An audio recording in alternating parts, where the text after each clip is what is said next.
All right. Well, Kevin back with you for another episode of the Million Dollar Relationships Podcast. And today, this is a very unique situation here today.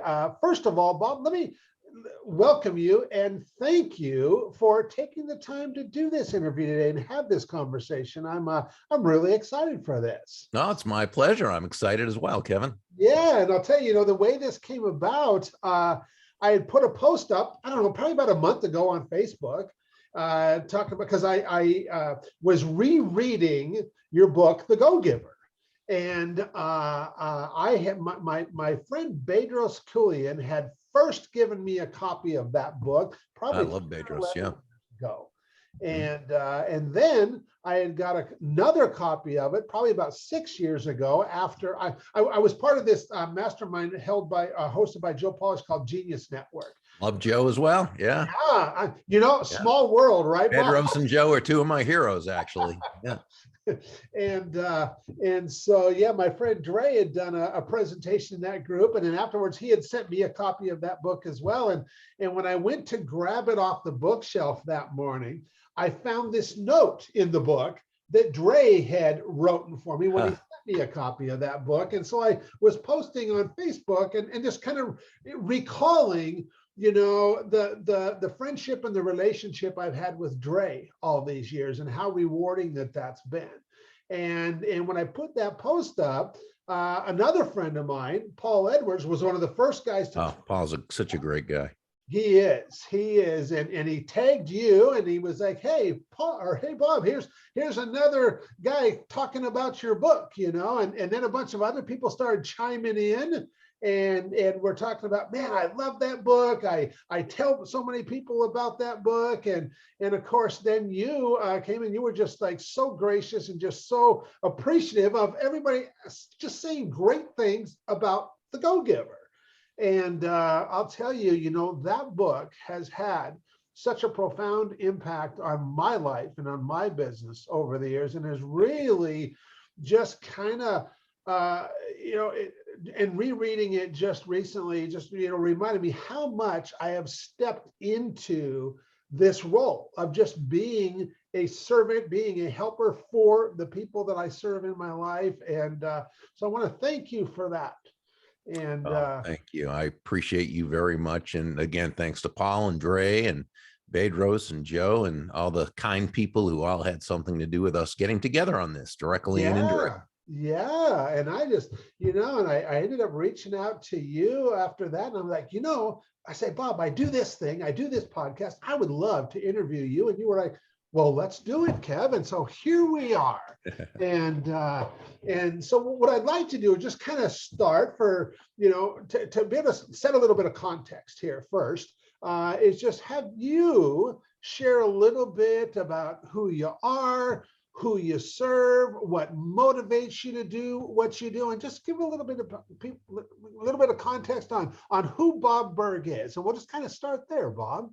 Yeah, so I've been speaking for a number of years now on basically sales and referrals and influence, communication, those sorts of people skills mainly is really what it comes down to. Mm-hmm. And my first, kind of big book was called Endless Referrals, Network Your Everyday Contacts into Sales. That came out in the 90s and I went through a couple of iterations. And then in 2000, the very, very end of 2007, so really 2008, John David Mann and I had our book, The Go-Giver, that was published.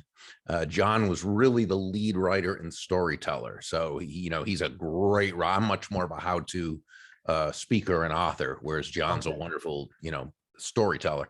And so, we've had a few books in that series come out and so forth, but really that's what I do. I speak and I write, and we have now my business partner, Kathy Tagenel, and I have an online membership community called the Go-Giver Community. Mm-hmm. And that's a lot of fun. We call it sort of like, I guess, Facebook only for go-givers, and it's about business, not about, other stuff. So yeah, it's a lot of fun.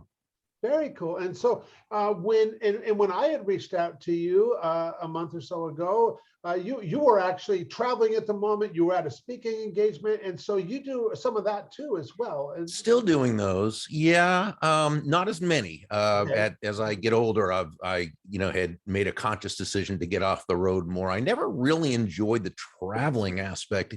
Even when I was younger, I never really enjoyed that. But it was something you had to do. And so as you get older, though, you start doing less things that you just don't want to do. So I had limited it to, I think, 15 or 20 engagements a year since about 5 or 6 years. Then when COVID hit, it went to zero, right?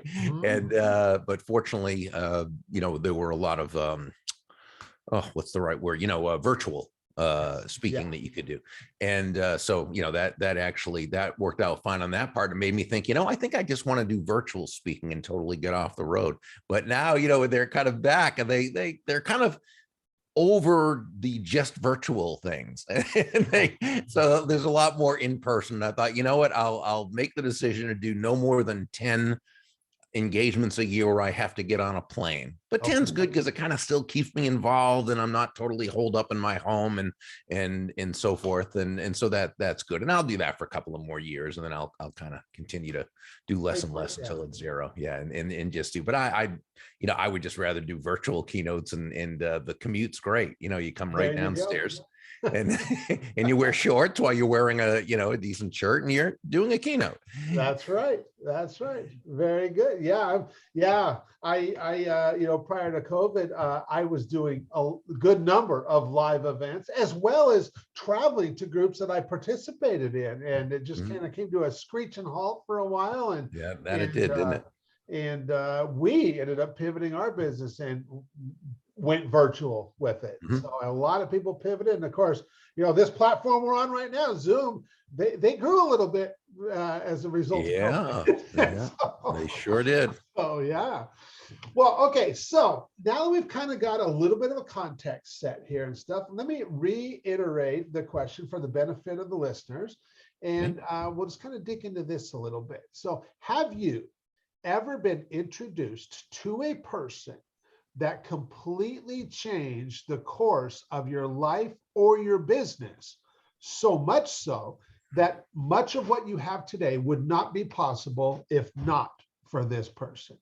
And Bob, I'm just really excited to hear you share your story, your experience around this, as well as be able to honor someone who has had such a profound impact on your life and on your business.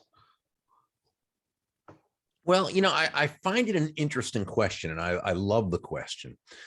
I think that for me, there's been a number of people. I can't say there's any one that there's been people who, because I got to meet them and have a relationship with them, and the business went in a certain direction that it wouldn't have without them. But then at another point, I met someone else, and another point, someone else. And I've had a lot of angels in my life that have been, just very helpful to me. So I don't know if I could really name one person. And then there's the people who, the first time I got Tom Hopkins and Zig Ziglar's books, and then their audio tapes. That's how long ago, it was, and went to their seminars and learned from them before I had the honor of appearing on stage with them and knowing them personally. I learned from them through their books and tapes and seminars, right? And they changed the course of my life big time. Both of them. I was lucky I got to share that with both of them, that they did. And so there's been a bunch of people. Then you look at John David Mann, who, without him, The Go-Giver never would have been the book that it was, without his wonderful, magnificent storytelling abilities. And I think about the person who I met at the National Speakers Association meeting, who I had referred some business to him because it was business that wasn't a fit with me. And I had referred him to some people doing, at the time, magazine articles and things like that.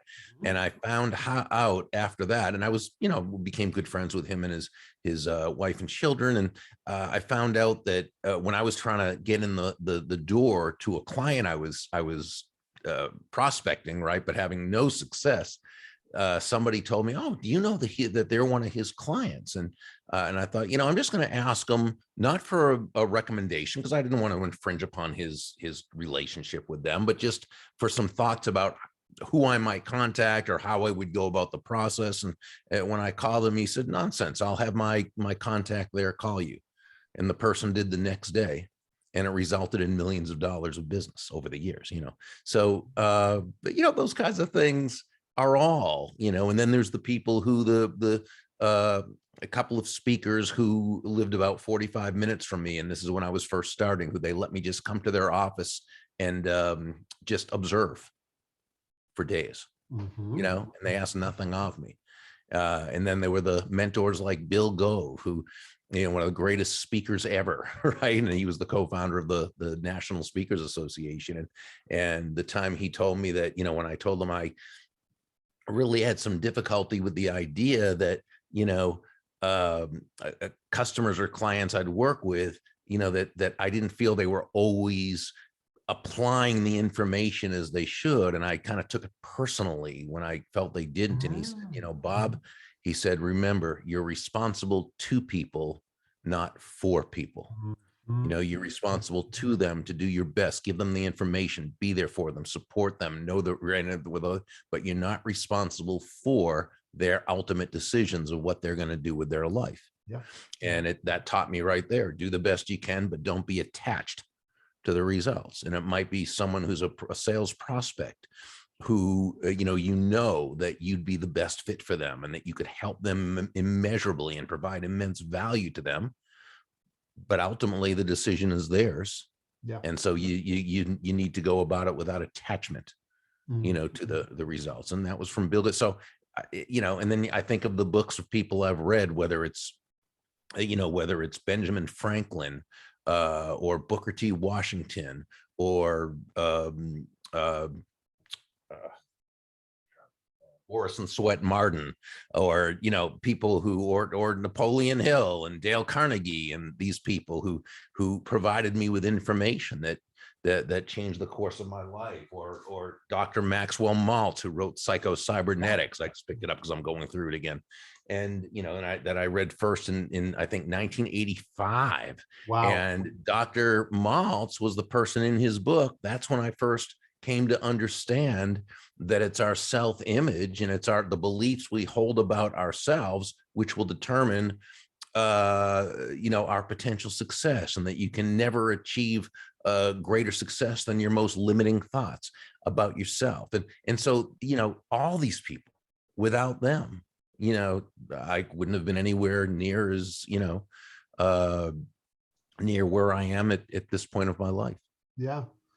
Bob, I really appreciate you sharing. And, I, after interviewing, like I said, over 60 entrepreneurs, a number of them have said, man, there's been a lot of people in my life that have had an impact. And for some of them, it was a challenge to narrow it down to one. But what the big thing, and of course, for me in hosting this is, hosting this podcast series is, being able to have people like yourself share your story and your experience. And then for the listeners, what I want to do is right from the beginning, it's always been the same, is I want to inspire and motivate them to place a more intentional focus on creating real, meaningful, rewarding, and profitable relationships in their lives. Absolutely. And, for us entrepreneurs, the relationships that we have, that's the most valuable asset that we possess, is our relationships with people. And I think you've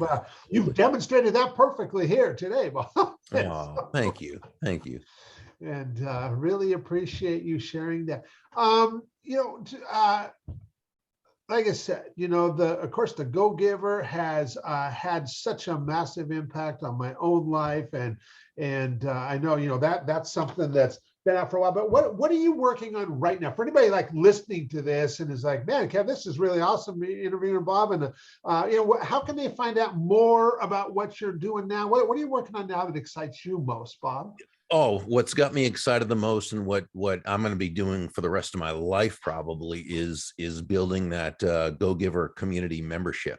Okay. Which is online membership where and it's just all people who want to live their lives and conduct business according to the 5 laws of the go-giver and apply that to their business. So again, I really don't want to say Facebook, but for go-givers, because it's not Facebook. It's not going to be as big as Facebook, but it's going to be pretty big, and it's already growing really well. And but it's really for people who the biggest thing about it is all the people they're going to get to meet of like mind. And that's what Kathy, my business partner, and I want to put together over the next 20, 25, 30 years. And so, we also have, we have events on it and so forth, but really it's about just the community itself. Yeah. So yeah, we're very excited. So thegogivercommunity.com is where people can find out more about it. Very good. Well, thanks so much for sharing about that. Any last words before we call it a wrap, Bob? No, I just love the idea of, looking at and appreciating the people in our lives who have helped us get to where we are, while we've tried to, add value to them as well. I think that's one of the biggest things too, that as we meet people, and we're often going to meet people who are in a much better position to do for us than we can for them at that point. And yet at the same time, we always want to be focused on how can we add value to them. And there's often a way, especially excuse me terribly, especially for young people who, might be fortunate enough to meet someone, as I was fortunate, someone who's older and wiser, and to be able to, and then, what can you do? You might have some very specific technical knowledge that they don't know. And you might see something on their website or in their marketing or something that you might be able to give them as a suggestion, when the time is right and appropriate and so forth. So we always want to, while we appreciate everything that our mentors and these angels and helpful people do for us along the way, we want to always be asking ourselves, how can we provide value to them as well? And we want to be that person who can be that person for someone else, who introduces them to someone special, and who maybe gives them some advice when they ask, and if we believe we can be of help, and do that as well. So it really all goes into a give and receive and give and receive and give and receive kind of cycle of success for everybody. Yeah. And, and of course, in the book, that's the final law that you talk about is the law of receptivity. Yeah. Very important. I can tell you in my own experience, after talking with lots of entrepreneurs over there. In fact, I can't remember how many years ago it was now, probably 5 or 6 years ago. I was preparing to do a talk for the Genius Network group, and these 10-minute talks. Mm-hmm. And I was doing a talk on why it is not better to give than to receive. And in preparing for that, I sent a message to a bunch of members of that group and just asked them, hey, on a scale of 1 to 10, when it comes to giving, how would you rate yourself? And then on the same scale of 1 to 10, how would you rate yourself when it comes to openly receiving and even asking proactively for help from other people? And people always rated themselves higher on the giving than they do on the receiving. And that was a really telling thing, doing that presentation several years ago and preparing for that and finding out, myself included, lack of a better word, I used to totally suck at receiving, Burg. Loved giving, but was not open to receiving. And so, case with a lot of people. Yeah, and that has been, a big focus of mine for 12 years is, actively improving on a regular basis at receiving, as well as just, because those who are givers, I think they just love giving, and they're going to continue doing that. But we could all stand to get better at receiving too, and allowing other people to experience the whole thing of giving as well. And so, yeah, good stuff. Well, it's, it's breathing out and breathing in. It's not one or the other. And it's the same with giving and receiving. And when you're focused on giving value to others, and value, is always in the eyes of the beholder. So we always have to be careful that as we believe we're giving value to someone else, that it's got to be in a way that they see it as being of value, not just as we see it as being of value. But, John David Mann and I say that money is an echo of value.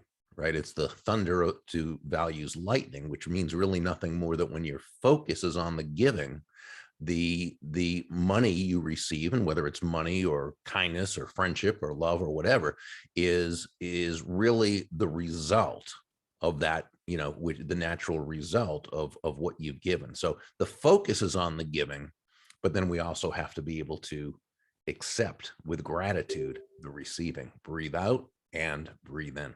Yeah. Yeah.